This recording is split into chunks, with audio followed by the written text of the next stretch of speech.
Pourquoi avoir écrit cet ouvrage? Tout simplement pour partager une expérience de plus de 10 ans d'interventions diverses dans le champ. Le propos de l'ouvrage n'est pas de donner des recettes, mais d'offrir des repères à même d'aider à questionner et re-questionner ces repères professionnels pour les réaffirmer et ou pour les faire évoluer. Il s'agit également de donner des clés pour mieux comprendre ce qui joue dans la transformation des organisations du champ. En conséquence, l'ouvrage est structuré autour de 7 idées forces. Pour illustrer son contenu, j'en évoquerai 3. Première idée force que je citerai. Vous confondez structure et organisation. Cette idée force vise à remédier au constat à la contradiction suivante. D'une part, on affirme de plus en plus dans le champ que la personne accompagnée se ressent si ce n'est au cœur de l'organisation. Or, quand on demande aux dirigeants des dites organisations de dessiner leur organisation, le plus souvent, ils dessinent un organigramme en râteau descendant où on voit nulle part la personne accompagnée. Il en va bien entendu d'un hiatus, une contradiction, qui dit quelque chose sur l'organisation réellement fabriquée. Deuxième idée force que j'évoquerai. Les organisations bureaucratiques n'ont pas que des inconvénients.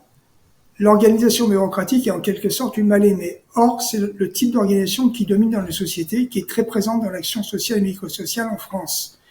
Si ce type d'organisation est si présent, c'est qu'il vise à fabriquer de l'immunité, de la protection pour les personnes au travail, bien entendu, mais également pour les personnes accompagnées.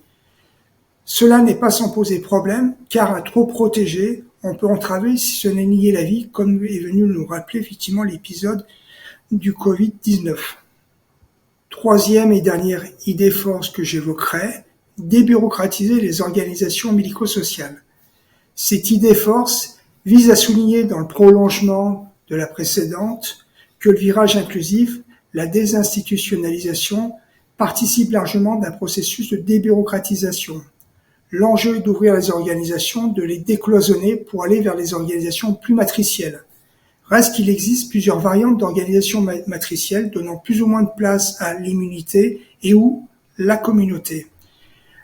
L'enjeu ne devrait donc pas être se résumer tout du moins à chercher à concilier sécurité et liberté, à la fois pour les personnes accompagnées et pour celles qui sont au travail, comme souvent est cela le cas.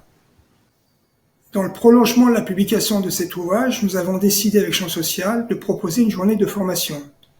Cette journée de formation s'intitule « Décrypter la transformation des organisations sociales et médico-sociales pour choisir et agir ». Elle prend bien entendu appui sur un certain nombre d'idées forces contenues dans l'ouvrage. Si cette formation est susceptible de vous intéresser, vous retrouvez beaucoup plus d'informations sur le site internet de Champ Social dans la rubrique formation.